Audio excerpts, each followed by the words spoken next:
This is where Rome becomes more dangerous. History is rewritten in real time. Does the Roman Empire still collapse? Imagine the Roman Empire, not with swords and shields, but with tanks, bombers, radios, and machine guns. This isn't a game. This isn't fantasy. This is ancient Rome armed with World War II technology. And once that happens, history doesn't just change, it never recovers.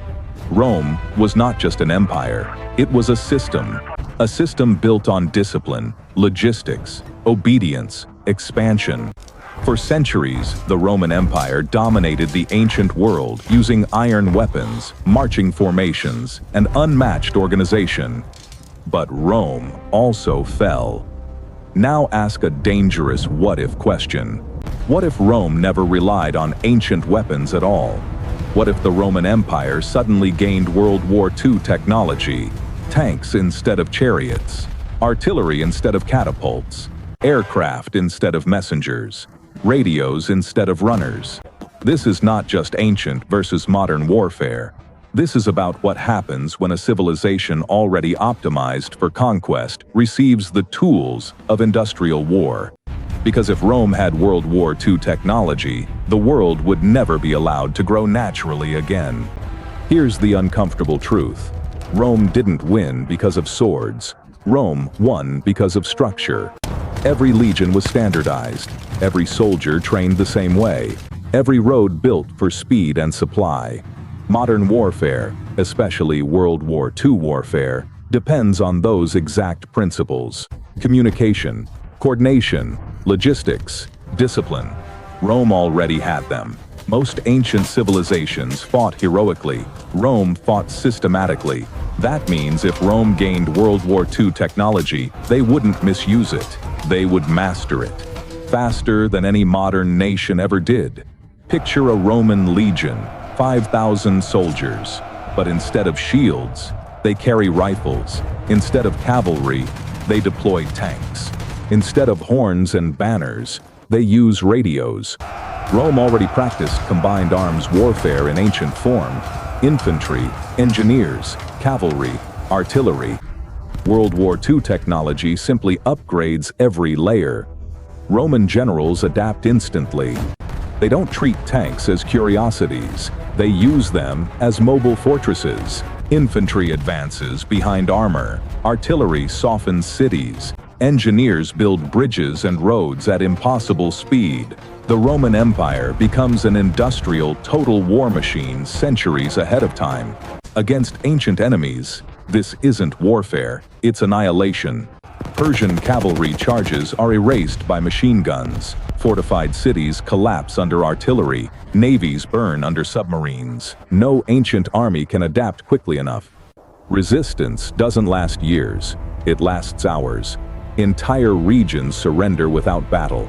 Within a generation, Europe unified, North Africa controlled, Middle East secured. Rome doesn't expand slowly, it detonates outward. Ancient history ends early, but Rome always understood something modern empires later struggled with. Winning battles isn't enough. You must control people. With World War II technology, Rome perfects this. They build surveillance networks, rapid troop transport, centralized propaganda. Rebellions don't grow. They're detected early, crushed surgically. This is where Rome becomes more dangerous than any modern empire. Not because of cruelty, but because of efficiency. The Roman Empire doesn't just conquer land, it manages humanity. Weapons don't matter without production. Rome already controlled massive manpower, slave labor, centralized taxation, road networks. With WW2 technology, Rome industrializes early. Factories replace workshops. Oil becomes strategic. Standardized production spreads across continents. Rome invents an industrial military complex before the modern age exists. There is no medieval era, no slow technological crawl. History jumps forward, but under imperial control. Rome always understood symbols, eagles, standards, music. ceremony. With modern communication, Rome becomes unbeatable culturally. Radio broadcasts spread Roman ideology. Imperial music reinforces loyalty. History is rewritten in real time. There is no competing narrative. Rome becomes not just a state, but a permanent identity. Even resistance movements adopt Roman language and symbols. The idea of freedom outside Rome fades. Now comes the critical question: does the Roman Empire still collapse? World War II technology solves many Roman problems. Faster communication, rapid response to threats, industrial output. But Rome still faces its oldest enemy: overextension. The empire grows massive, diverse, expensive. Technology delays collapse, but doesn't eliminate human limits. Instead of falling suddenly, Rome transforms into a permanent authoritarian superstate. Not a republic, not a monarchy, a machine. Now imagine this Rome surviving long enough to meet the modern era.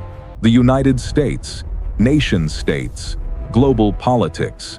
There is no Eastern Front like World War II, no Pearl Harbor, no traditional WW2, because history already belongs to one empire. The modern world grows under Roman shadow. No multipolar order, just Rome, and everyone else adapting to it.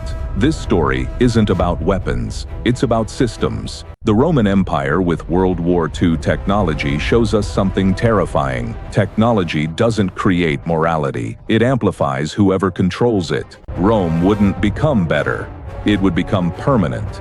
History wouldn't end in fire, it would end in stability without freedom.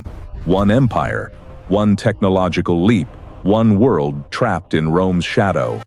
If you enjoy alternate history, what-if scenarios, and modern versus ancient warfare, subscribe to Battle Paradox and comment below: what should Rome face next? Rome versus the United States, Rome with nuclear weapons, Rome never falling, because history isn't fixed, it's fragile.